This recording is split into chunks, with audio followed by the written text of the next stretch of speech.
the East Coast, West Coast, or around the world. This is Coast to Coast. We are Super Friday, gentlemen. How's it going? It is going well for me. Hey, I'm super excited. Obviously, I'm last day of. Am I lagging or is it you guys? I guess it is definitely you. But, it's last day of Radio Row. Of course it is. But it's the last day of Radio Row, and it's exciting. How's the overall experience been for you in terms of guests and things like that you got to interview or talk with? Yesterday was packed with people. So there was a lot of Eagles here. Jordan Mailata, the Amazing Whites, both Reed and Cooper were here doing their thing. I saw Nakobe Dean, AJ Dillon, got to speak with DeAndre Swift, also Brian Baldinger. I got to spend a great video of him talking about Stoutland and how big of a loss that's going to be for the Eagles and how they screwed it up. He was actually a little adamant about it. He was like very animated about how the Eagles screwed this one up and that it wasn't a good idea to lose him. Yeah. But that's good for the Cowboys because we're screwing it up. So if you're screwing it up, that still gives a fighting chance. All of a sudden, the Giants are going to be good. What happened? Are they going to be the next New England Patriots? I don't know. Yeah, well, I don't know either. Maybe not with Matt Nagy calling the plays. Oh, wow. So Matt Nagy got the offensive coordinator's job over there? Yeah. Wow. Okay. Wow,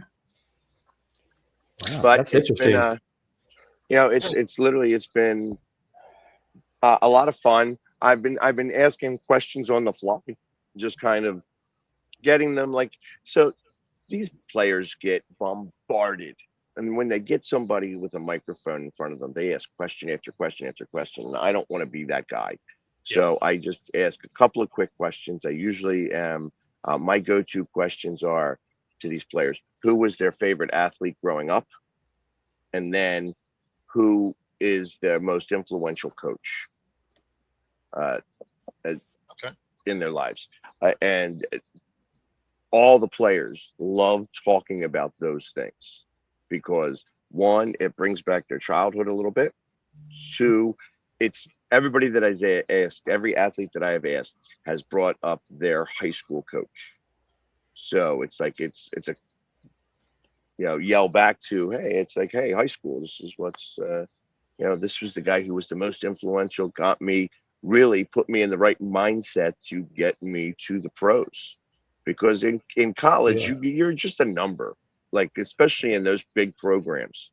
The smaller programs is a little different, but the bigger programs is, you're just a number. And if you don't get it right, if you don't do what you're supposed to do, you won't get into the pro. So you have to have that work ethic ahead of time. Oh, yeah, you do. I mean, that's where it starts, is high school, but really it kind of starts in the home, and then it translates to the high school. And then, I mean, that's your foundation. Everything else is just adding on to that, right? But you know what?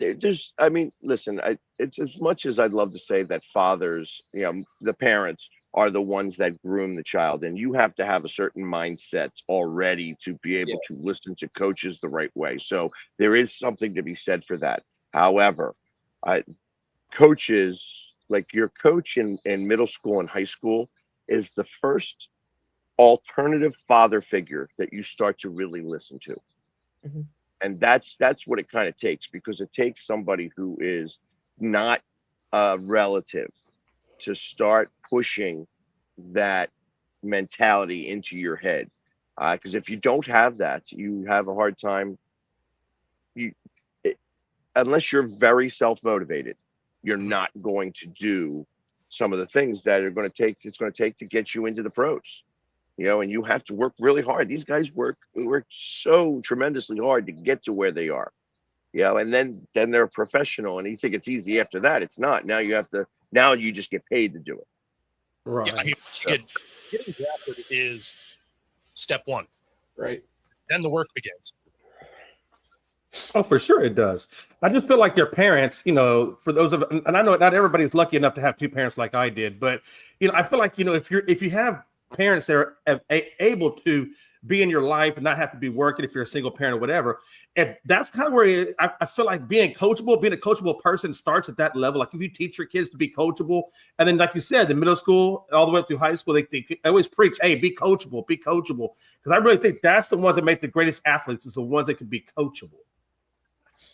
Correct. And like it says, it takes a certain mentality level in general to hear, listen to somebody who has no jurisdiction of your life. Like that's because that's what a coach does. It's like, this isn't a parent. This isn't somebody who is going to care. I mean, within reason, they're going to care about you if you don't pay attention to them. Like I said, if you don't accept them as your coach and as the person who is going to give you the best way to be able to start to move forward in your life, that it almost becomes a demon, and you start to fight that. It's like you rebel against that. Well, that doesn't work well for the coach or you. Yeah, 100%. Yeah. So wake up, Dust. I'm sick. Hey, I'm sick today, right? Leave me alone. Sick? You're sick? No sickness. That's weakness. That's just weakness leaving the I had body. a daughter that decided to puke. It's weakness all around the body is really what it is. My daughter decided to throw up all over the kitchen floor twice this morning. Yeah, it's been great. Oh, damn. That's it's one of those. Yeah, so she's upstairs sleeping right now. Yeah. Gotcha. Yeah, I used to have it's all that warm weather that's come through. Yeah, right. Well, it's 41 today, so I mean, hey. I used to have a platoon sergeant when we would do our 10-mile runs, 5-mile runs, whatever, or heavy push-ups in a 10-mile run. He'd be like, he's like, listen, I know you're feeling pain right now, but that's just weakness leaving the body. I said, well, if that's the case, then we're going to be here for a hot minute. I remember those days like it was yesterday. And I wonder if and I got to imagine there's football coaches when they're teaching their players, and maybe they see their players, not putting a full effort in because maybe they're kind of succumbing to the rigors of, like you said, Pags, going through training camps and all the things that requires. There's got to be coaches out there that say, hey, come on now, this is the job. I got to imagine there's those coaches out there that kind of grab them kids up and say, let's go, So the players I haven't asked, and I feel like that's not an appropriate question. Like I think that. Oh no, yeah, you wouldn't ask them. There are so many college kids here, and they are the ones that don't always ask the greatest of questions. And because of that, it's like I am very measured with how I interact with somebody. Mm-hmm. It's like I said, I'm the only one in this entire building that's going to have his head painted. And that puts me at both an advantage and a disadvantage. And the advantage is that everybody knows who I am. You know what I mean? They've all seen me. They all know that's that Eagles guy. You know what I mean? So it's like, we saw you walking in. We know what's going on. You are you. The disadvantage is that if you don't get it, you don't get it, and you don't want to talk. So I'm very measured with how I respect the time and the energy of each player. For instance, I went up to his last name is Prince. I think he was a Chief. I don't know. Anyways, they said I think he was a receiver for the Chiefs or a defensive back for the Chiefs. And I asked him those questions, the same questions, like, hey, who was your favorite player growing up, and then who was your most influential coach? And he spoke to me for 5 minutes about the influential coach and just how much he meant to him and stuff like that. And it's like asking a question like that gets them to see past the paint, because I'm not saying, hey, who do you want to win this game this week? You know what I mean? Like, it's like, Nobody, because my team's not in it. You know what I mean? Like that's kind of what I tell them. Hey, I tell them I'm pulling for the Seattle fan base because that's what means the most to me. Like I have some friends that are Patriots fans, but Sure. not as many as Seattle fans. So I am rooting for them. I'm not rooting for the Seahawks. I'm not rooting for the Patriots. I have no skin in this game, and it doesn't matter to me. But that's that. So I feel like their answer is very similar to mine. They could care less. They have a friend who is rooting one way or another, and depending on how close that friend is I'm rooting for that friend to be very happy. That's what I want. Was his last name Prince? Yes. So there was two players that had last name Prince. One was Deneric Prince. He was a running back. And the other one was Garrett Prince, and he was a tight end. Both of those for the Chiefs. This guy was the running back. I got him. That was Deneric Prince. He was 2023. Yeah, that's when he joined them. Yeah. And like you said, he was just walking around doing his thing, and I happened to catch him for a second. And like it says, he gave me 5 minutes of time. And I'm appreciative of that because I don't want to take too much of their time.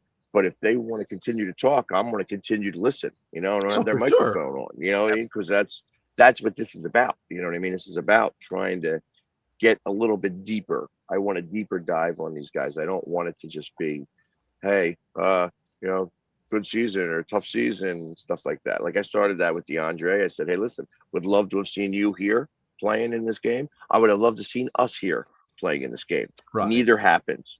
Yeah, right. You know what I mean? But I do think when you're respectful of their time and you are asking appropriate questions and things, that's going to get you those repeat. Number one, it gets you repeat interviews, but then also other players see that, and then it's going to make it easier for you to even go talk to those guys. So it's all about networking, but like I said, time management and right questions. I mean, that's a perfect combination. The right questions is huge. Absolutely. If your first question they think is annoying, they're like, "Yeah, I'm out." And the funny thing is that I very, very rarely get to fanboy. Sure. Yeah, I'm not a fanboy guy. Seeing Gary Vee yesterday, and I got the 2 seconds to talk to him. All I did was just about slob his knob. You know what I mean? Like literally, like, man, I am so far, like I am this guy because of you and listening to you. I still listen to you daily. I actually push this motivation because of that. And it's like, he's like, I'm so proud of you and stuff like that. He doesn't know what to say because he gets the exact same way I do when somebody's giving him all these accolades and stuff. I'm like, thanks. Right. Because you don't know what to say. Yeah, I get Did it work? that. When the so Peter walked by pre-show. He walked through the frame. You seen Herb Street there? What does he look like? Blonde hair, about 6'2", medium build. Let's see if I see him That around is right exactly right, Rob. Don't ask if the Super Bowl is a must-win game. Yeah, that's the best question. That was ridiculous. Yes. D-Law to get a ring? Absolutely. That makes sense if you're a Dallas fan, especially because he called his own shot, right? Like, I love Dallas. I live here as my family, all that, but I'm not going to win a ring here. For him to be in the Super Bowl that same year, pretty crazy. I think I might ask, if it was a running back, I might ask a question like, what defense did he find it the hardest to run against? Or, something like that, Or what was the most challenging defense you had to run against? Stuff like that. I mean, stuff that had to do with this position would be good questions. You know what? They answer football questions all the time. Yeah. Well, that's true. You're right. I would rather be more remembered for the question that I ask. It's like, it's like somebody coming up and asking, how's your mom? You know what I mean? Like, hey, how's your mom doing? You're going to spend a minute saying, hey, my mom's great. Just spoke to her the other day. That person may or may not know your mother at all. You know what I mean? But if that's something that resonates, you always are going to talk about your mom because it's your mom. Right. You know what I mean? That would be the icebreaker. I think that would be the introduction comment, and then you might go into some football. I feel like you got to do at least a little bit of football questions, as long as they're relevant questions. But I think that, like what you're talking about, that's how you would introduce yourself to them or let them, the icebreaker type thing. I can. Well, again, because we're in such a setting where these guys are running from place to place, and they got interview here and an interview here, and then they're just kind of walking like aimlessly, just going from place to place. Sometimes they have handlers, sometimes they don't. I mean, Jordan Mailata was needed 3 handlers to bring him around everywhere. Oh, And once he did his set, he was gone. Like, he's like, I ain't sticking around. I don't want anybody to just kind of grab me to get into an interview and stuff like that. I'm not interested. And he's a little bit more on the shy tip anyways. really? They announced yesterday, I don't know if you guys know this, but the Rams were playing in Australia. Yep. They will be playing against the 49ers. Oh, nice. So they did announce that yesterday. Nice. So it's not the Eagles, which is a little bit of a bummer, but was also somewhat expected. I was talking to a couple of the Australian guys, and they said, yeah, it finally was announced. I was like, okay, that makes more sense to me. Just because I know that the Eagles, when they play in Australia, they want to be announced because they are going to announce Jordan Mailata, and that stadium is going to absolutely erupt once that happens. So, and there's no way that they're going to do that if the Rams have a home game. The Rams don't want to announce Jordan Mailata and have that erupt for them. So it's, Right. that's why they're going up against the 49ers. Make the 49ers have to travel all the way across the country or across the world to Right. So I'm assuming when they do that, like when they go across the world, like Australia, England, whatever, I'm assuming they get there probably about a week early, so that way they can acclimate and get settled in for the game. So I'll tell you, when the Eagles went to Brazil, they flew down there on Friday and then left right after the game. They did not want to spend time down there, and they did not want to do that. Now, I feel that if you are flying from the West Coast, I mean, you might be able to answer this better than I can, Bo. I don't know how far of a flight it is from LA to Australia, or I think it's San Francisco to Australia. I think it's 16 hours. Yeah, it's It's Well, I know it's from LA to Japan is about 18 hours. yeah. So I think- it's got to be around the 16 to 18. So, I mean, you need an airplane. I mean, these guys are big. They're going to get stiff. It's Right. like part of what's going on. So it's like you have to have, like, that whole plane has got to be like a first class plane where you have like a small mini apartment because you're spending that much time. Right. For people like us, like if we're flying over there, they don't care. You know what I mean? Like, it's like, I know when I looked at the price, it was like $30,000 for a round trip first class ticket, which is a mini apartment, for on a flight. Business class, where just the seat is a little cocked, so you have that extra leg room, and it folds back into a bed, so you can actually go to sleep for a few minutes, and that's it.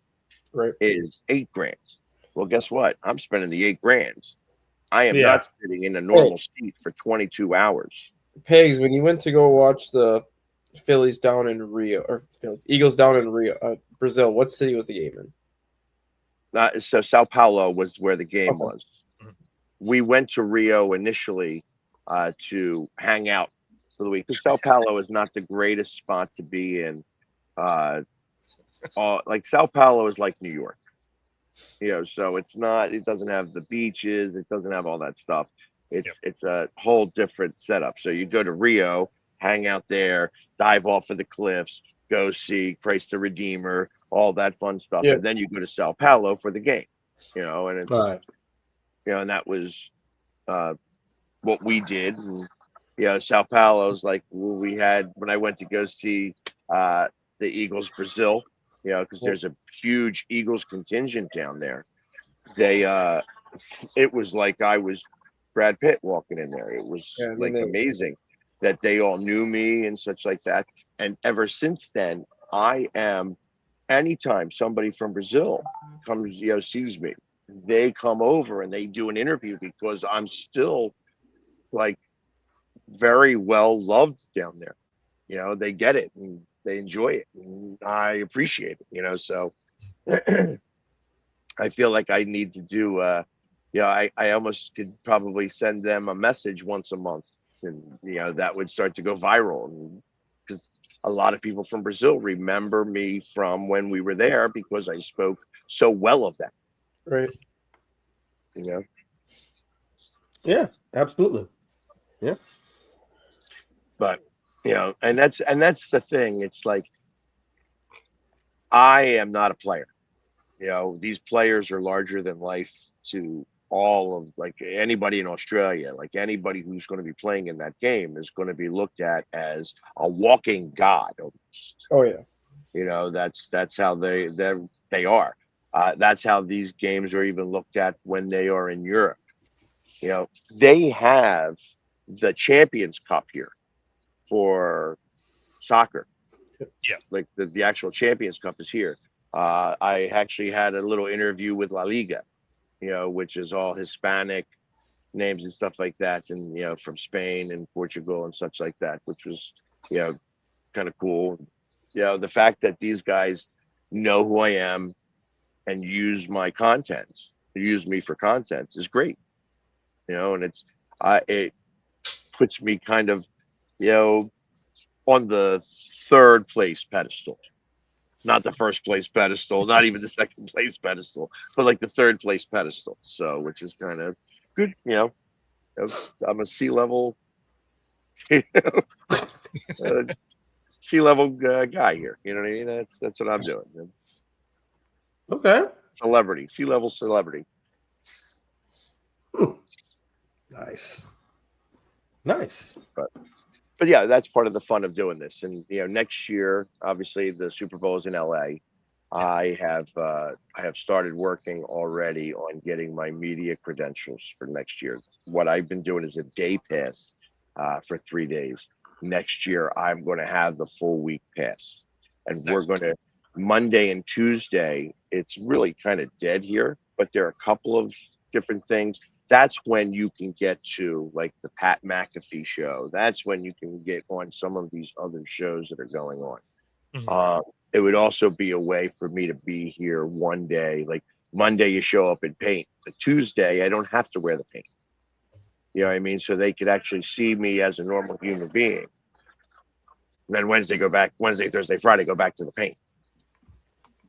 Yeah. Yeah. Maybe you come in half paint, half normal. No. It's either all paint or it's no paint. Yep. No, Yeah, I you go know. big or go home. You I'm don't just be teasing. can't be weird. It's almost like a mullet, business in the front, party in the back. There's lots of that going on here. You know what I've also noticed? That a lot of the 20-somethings have all the same haircut. Yeah. There is something going on with just having a lot more hair here and around the ears, like heavy around the ears. Yeah, there's a name for that. The Edgar, or I think it's called Edgar. There's a name for that type of haircut. My wife tells me about it all the time because the kids at school had that same haircut. I think it's called Edgar. I think it's called the Edgar cut. Something weird like that. You know more than me. Yeah, I only know that because my wife tells me. I mean, they learn all that stuff at school. These kids got some crazy stuff going. She's the one that told me how to do, because the kids do the what is that that you were doing the other day, Pags, that dance here, the gritty. She tells all the kids walk down to school doing their gritty. It's like, I mean, like, what's cap, no cap? I mean, all these different terminologies. That's the only reason I stay kind of somewhat in the know, but not all. Stop capping, Jay. What's that? Oh yeah, look. If you had some rigs, you might understand my cap. Oh man. I'm sorry. I apologize. I went there. I apologize. But anyway, So where we live in now, Bo? There is a game happening on Sunday. There sure Yes, is. there is. Yeah, it's funny though, because there's been a lot of talk about the rumor of Seattle selling the team, and that there was a fine to even force the thing, and that ended up getting enough steam behind it that Goodell addressed it directly. So this is that soundbite. Well, the last point is not true on the fine. The second point, I would say, as far as your first point, I think when Paul Allen passed away, it was made very clear that as a matter of the trust, that the team would eventually be sold. Jody's doing a great job. of managing the team for his year. They've done a great job there in the Super Bowl. And I think from that standpoint, they've done a really important job in the context of the trust and the execution of that.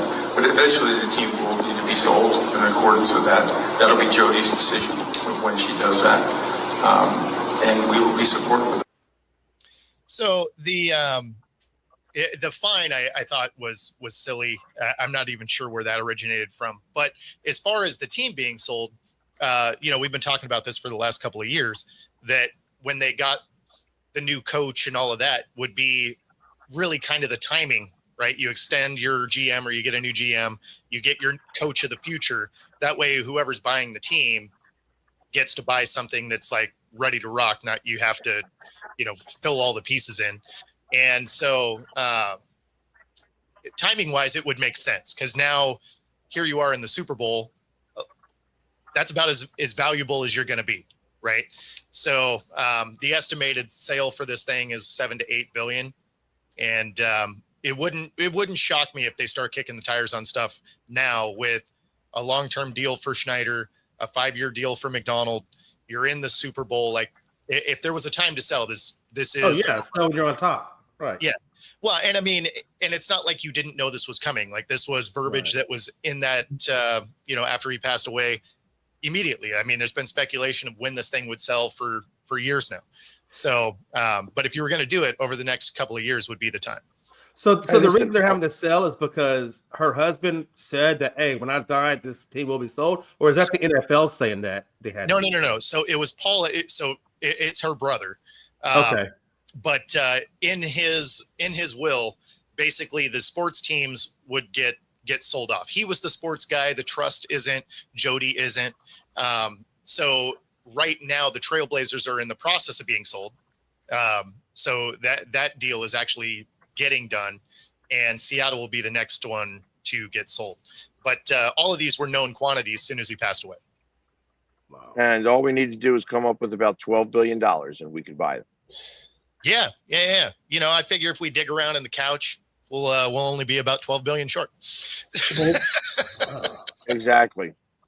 I thought I was going to have to donate 11,999,000,000 and change. Yeah. So Could you like to go to the bank? I'd like to take out $1 billion loan, please. $12 billion. Yeah, exactly. No, I wasn't trying to get $1 billion then, to get a minority stake or something. And then here's the big problem. Once you give up that $12 billion, then you still need a few billion to run the team. Exactly. Oh, sure. That's just to get your foot in the door. So you better have 20 billion. Did you make it to any of the press conferences? No, I have not. So the press conferences have been happening in different spots. Some have been happening in Santa Clara. Some have been happening on the stage in the Experience. Last night was happening at the honors ceremony. That was such a tightly held situation. There were no tickets available at all for that. Like you couldn't even get close unless you had a ticket. Like there was very specific security and everything because one, you have Seahawks there, you have Patriots there. They were all there for the ceremonies and stuff, along with all the other players like the MVP players and stuff like that. It's funny. Some of the residents of San Francisco, I mean, there's police officers walking around with machine guns.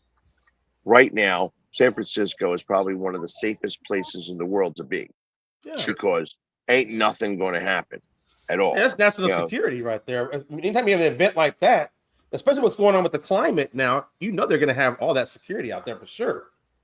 100%. Good to see you. As Cowboys fans showing their respect, kissing the ring as they were. Kissing the ring, huh? I might fart on that ring, but I ain't gonna kiss it. But I got severe hatred for the Eagles. Pags, no offense, I love you, but I hate the Eagles.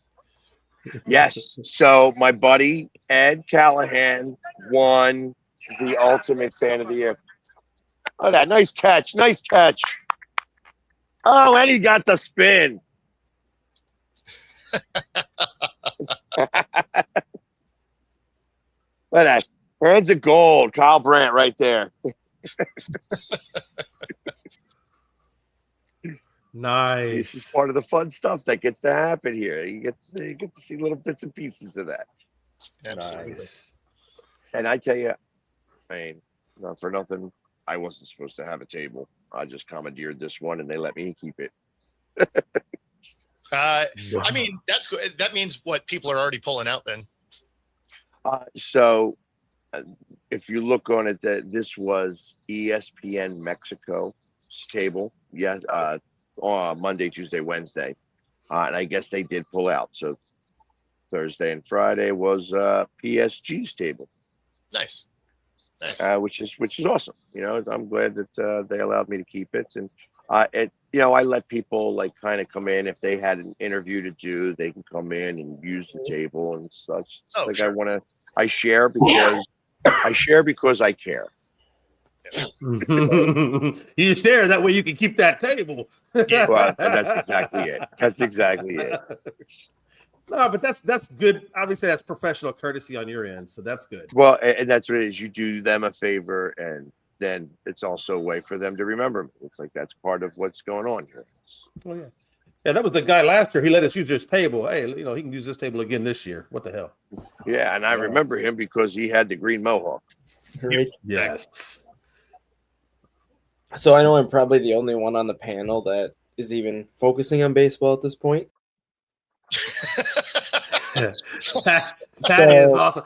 Hold on, Dustin. You cannot throw strays and then go into your point. Because it's Brad. It's No, Brad. I'm son of a gonna bitch address out here that Brad. does baseball. I want to address Brad's comment right there. No, okay. Oh, the one I've ignored a couple of times. Yeah. Tarek Skubal did not avoid arbitration. He won arbitration. He actually got $32 million when the Tigers only wanted to give him 19. If anyone was going to win an arbitration case, you knew it was going to be Tarek Skubal.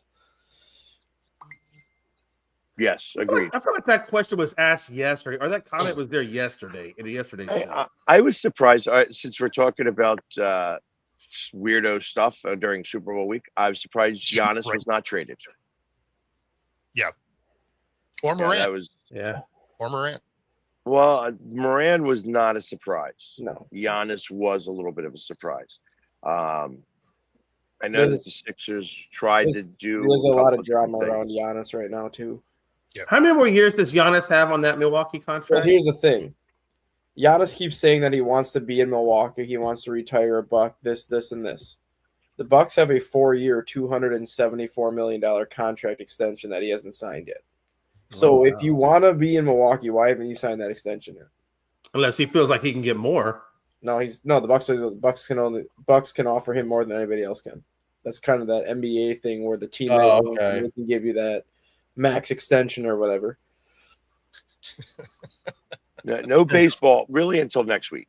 But couldn't they get beyond that with sign-in bonuses, though? Even though the max extension is probably 274, but could they increase it if they do a signing bonus or something like that? You can't manipulate that. Not with a super max. No, that's the super max is like the highest amount of dollars you can get, and the Bucks can give him more than anybody. That's why everyone's like, well, if you want to be Milwaukee, why haven't you signed that contract yet?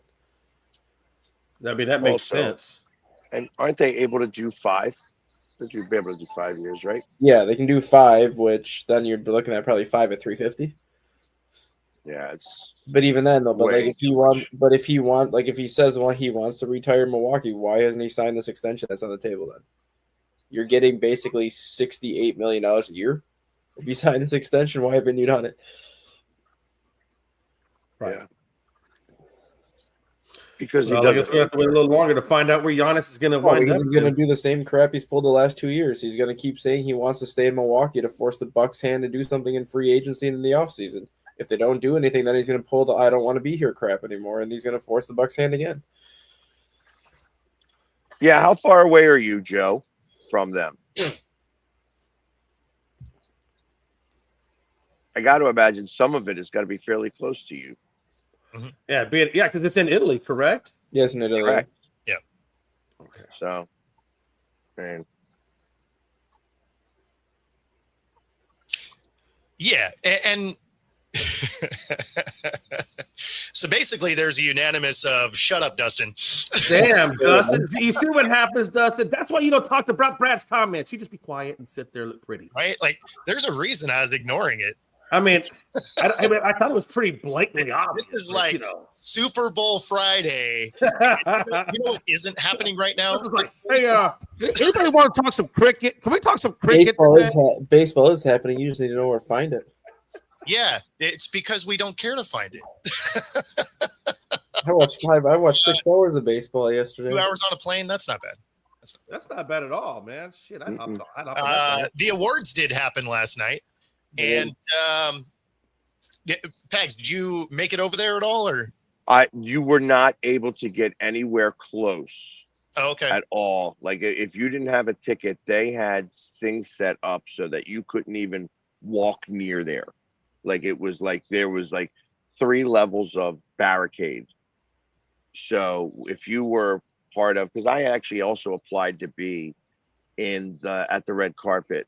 So like got all dressed up and do that just to kind of be, it's not like a paid staff, but it's like a selected group that's on the red carpet with these players and such. And I was denied that as well. And they just didn't want anybody there at all who didn't have a ticket or wasn't selected as part of that. I mean, that's fair. I totally get that. Like I said, that the climate we live in, they have to have those security measures. I can't imagine them letting people get that close. Well, so what I've been doing now is like, because now I know, it's like now I'm setting up for next year. Like next year, I look to be more a part of things. I will be. I am going to be playing. They have a celebrity flag football game tomorrow happening. That's disabled veterans versus celebrities. And I am going to be on the celebrity team next year, or at least I'm working out to be able to be on the celebrity team next year. These are, I will be at the honors next year because I have a year to work on this already. So I now know the procedures that have to be followed to be able to get that, because you can't buy a ticket to that. And if you first time through anything is always just trying to get the lay of the land. Oh, correct. So that's what made me better at this, because last year I got the lay of the land of being, okay, I'm here. I know what to do. I know how to look for the table. I know where I'm supposed to be at, so on and so forth. This time around, it's like, okay, so I got, a little bit further along. Next year will be even better. Like I'm going to be part of the media next year, so I'm going to be here, and we're going to have a full week to be able to do this, and hopefully the Eagles will be here. Well, hopefully not, but yeah. Yeah, I mean, agreed. Hopefully not. And so the MVP, I was surprised that it was as close as it was. Yeah, I was close. So I thought it was going to be, obviously it was between those two, and I thought it was going to be kind of close. I didn't think it was going to be quite this close. Can there even be a situation where you have co-MVPs anymore? No. Okay. Because I said something the other day that I wouldn't be surprised if there was a co-MVP this year, if they could have it. Yeah, I think they've kind of eliminated that. People don't really like when that happens. Yeah. I mean, when you think back through anytime somebody's had like a college team or anything like that where they shared a title or anything, they may have won a bunch of other titles. If you ask them, they'll be like, oh yeah, there was this dumb year where we shared a title, right? So, I mean, it's not something that's looked on super favorably. So the odds of them allowing a co-MVP is pretty low. I mean, even at this vote, because I don't think there's a rule specifically against it. Yeah. But even at this vote, though, that's pretty much as close to a co-MVP as you can have. Yeah. Well, I think if they had a co-MVP, it would almost nullify the importance of the MVP because you're sharing it with somebody else. So it's almost like a wash. Like, yeah, it's exactly no sharing. Like that's Favre and Sanders was the last one, wasn't it? Sharing awards, baseball, like what are we doing? Favre and Sanders were the last one, wasn't it? Uh, Well, I think if it's a tie, the commissioner gets the final say. Well, wasn't it Favre and Sanders that were the last two that shared it? Like in 96 or 97, whenever that was? I didn't remember them sharing an MVP. I thought there was a year that Yeah, Favre maybe and Sanders shared it. Yeah, Well, and you know what? They never had, it's really up until recently they didn't even have an MVP. They started to do that more recently than anything else. It used to be the Maxwell Award. Whoever won the Maxwell Award Yeah, was the McNair and MVP. Payton shared it. Yeah, Peyton Manning and McNair shared it in 2003. That was Yeah, I last. remember that. And Rob McDonald was never going to win Coach of the Year here because Vrabel was the shoe-in pick. Then it probably would have been like Ben Johnson. Kyle Shanahan would have had his name in there because he was winning all these games with nobody on the roster. McDonald would be in the conversation, but he wasn't really in striking distance to really win. You're not. He's not going to win it when you got a guy who's a first-year coach there, and you're already in the Super Bowl from last place to Super Bowl. That's not going. That is just too big of a jump for when Vrabel did it for McDonald to even have a chance at that. And McDonald's a great coach, but that wasn't going to happen. And Ben Johnson obviously turns the Bears around, so he would have been in that conversation. Kyle Shanahan with the whole roster getting hurt. I mean, like there were quite a few coaches here that legitimately had a shot at winning this thing. McDonald would have been in the conversation, but he wouldn't have been a front runner for it. There's only been 2 times where there's been a co-MVP in the NFL: Manning and McNair, and then Favre and Sanders. Favre and Sanders shared it in '97 because that was the year that Barry Sanders had like 2,050 some yards rushing, and Favre had like a 42 touchdown to 9 interception ratio that year.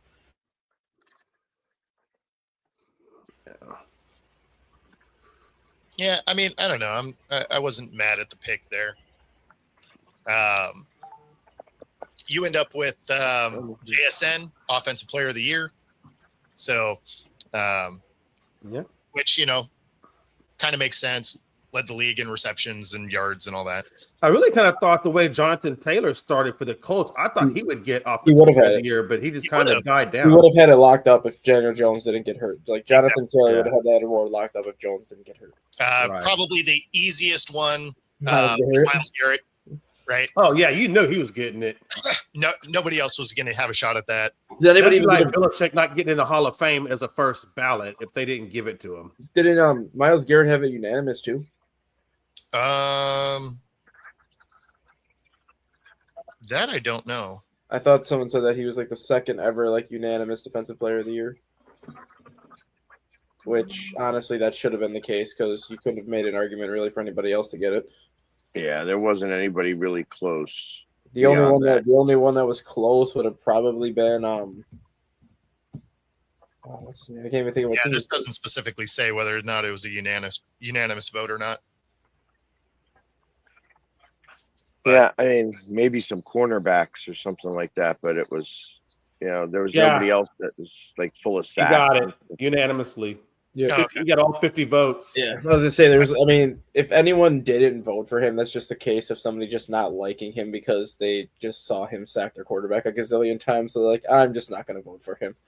Yeah, I was just looking at the list on ESPN, but they didn't actually say whether or not the voting went that way.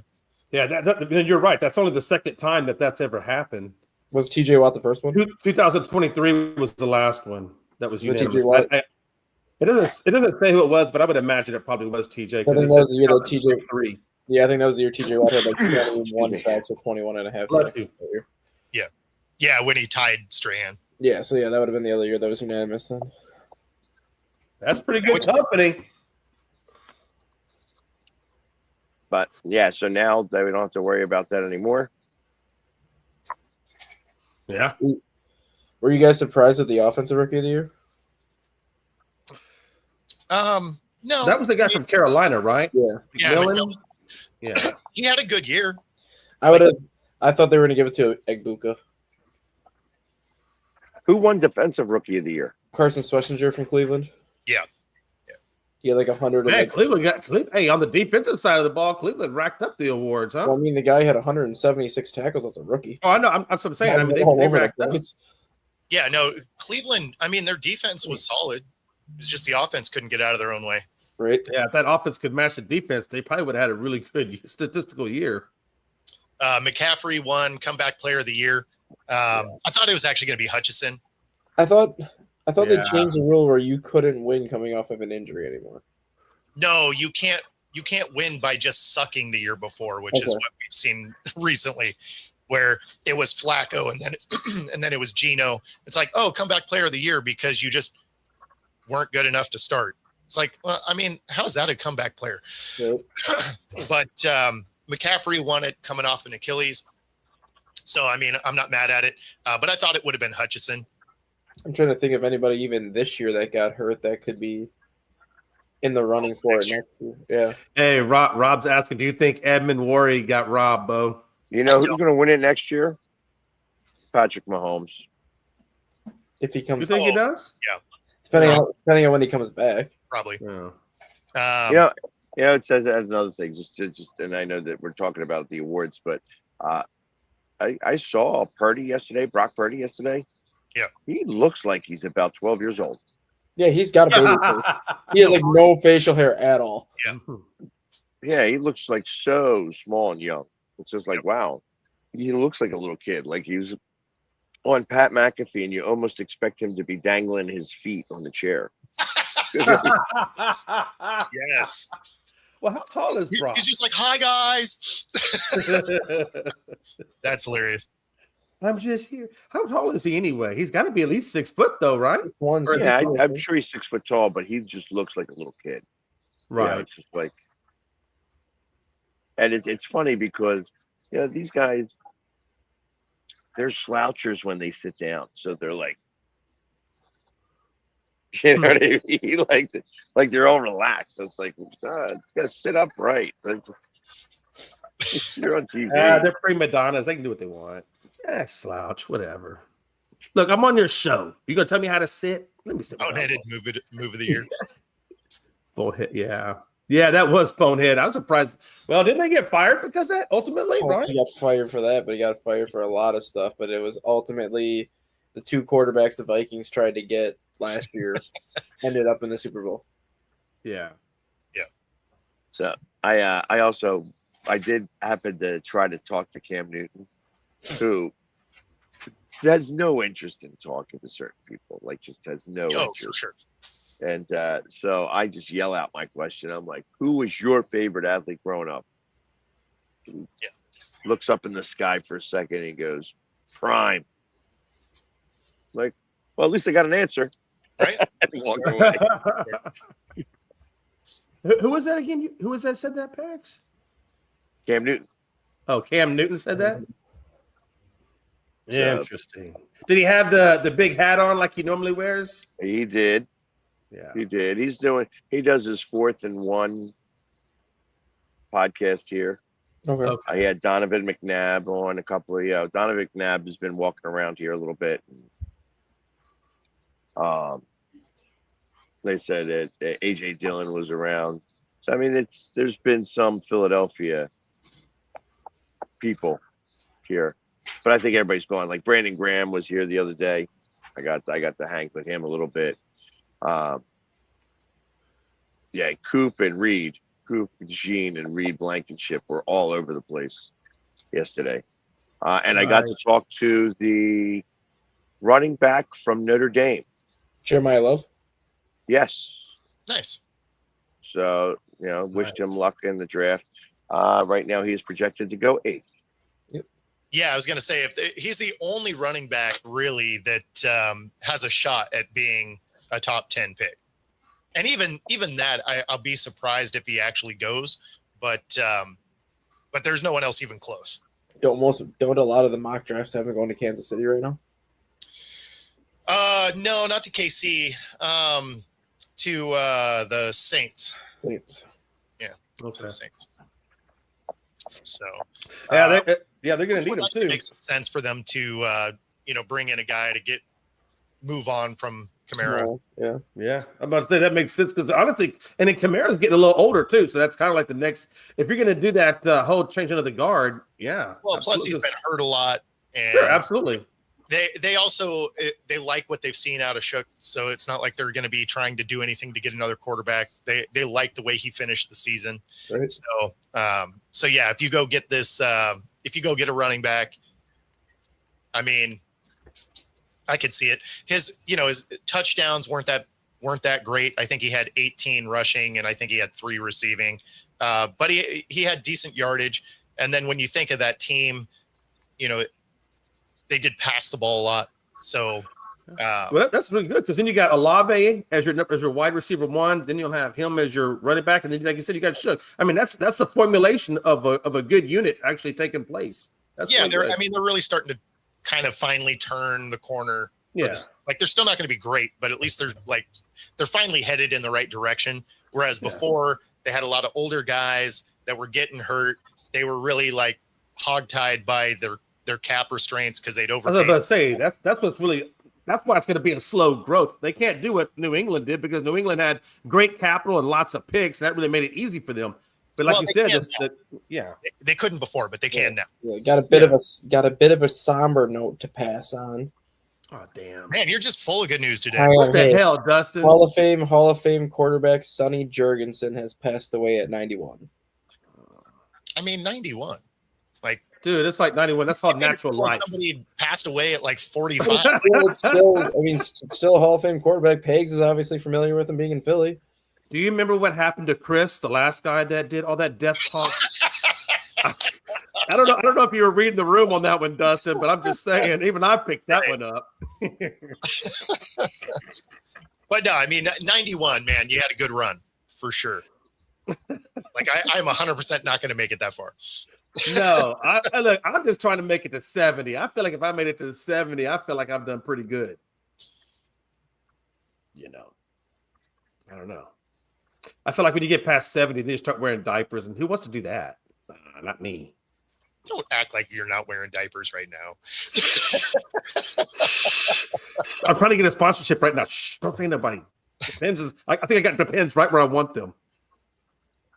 All right, 91. Man, nice. Mom's 91. That's pretty. Hey, that Italian food must be doing her a world of good. 91 years old. That's pretty good. I mean, either that or the vino. They say a glass of red wine. My great grandma made it to $1. Oh, your grandmother made it to $1? My great grandma, yeah. Oh hell yeah! She must have had them good genetics. What happened? Yeah, no, I mean, I'm not gonna. I wouldn't even want to make it that far, honestly. Like my body would be so broken by 100. I'd be driving my hover around with my chin. Hey, what is that like? When you use your cheek to move the thing backwards and forwards? Exactly. Exactly.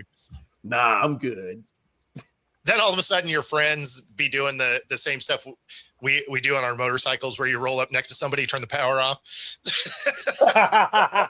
Hey, what was that show where it's all these guys and they got their little hover rounds and they're going down the street? I can't remember what TV show it was or movie it was, but they're going down the street. It's like an army of them, and they're all the little remote control wheelchairs and stuff. Oh, that was. I can't remember the name of that movie. I cannot remember that, but that's what I was thinking. Never saw it, but that'd be funny. But no, like when we're out on motorcycles riding with each other, we'll roll up and hit the kill switch as we come by. Hey, I have seen a guy in a motorized wheelchair on a 2-lane road in the middle of the lane as if he was a car. I've seen that before, Bo, and it's really interesting. See, this is a Dustin kind of comment right here.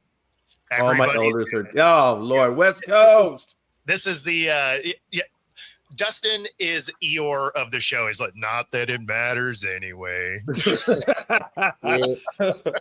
Swing loose, sweet chariot. Coming for to carry me home. Man. I'm just seeing a report right now that with the loss of Coach Stoutland to the Eagles, both Lane Johnson and Landon Dickerson could potentially retire. Oh wow! Before the season. Hey, do you think your team might be, on a downside a little bit for right now, or are they going to be able to replenish? What's your thoughts? So Lane Johnson has been one of the best offensive tackles in the league, and our record is significant without him starting. So it's been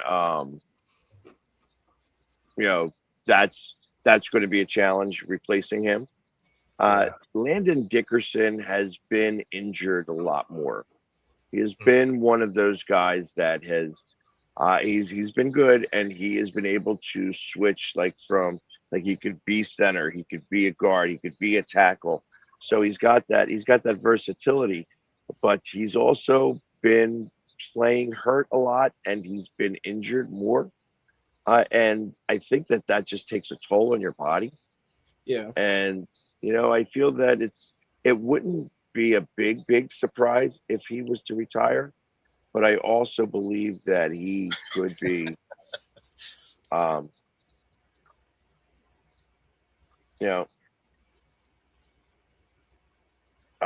they're telling me where to go for Barstool, so I'm going to be going to a Barstool.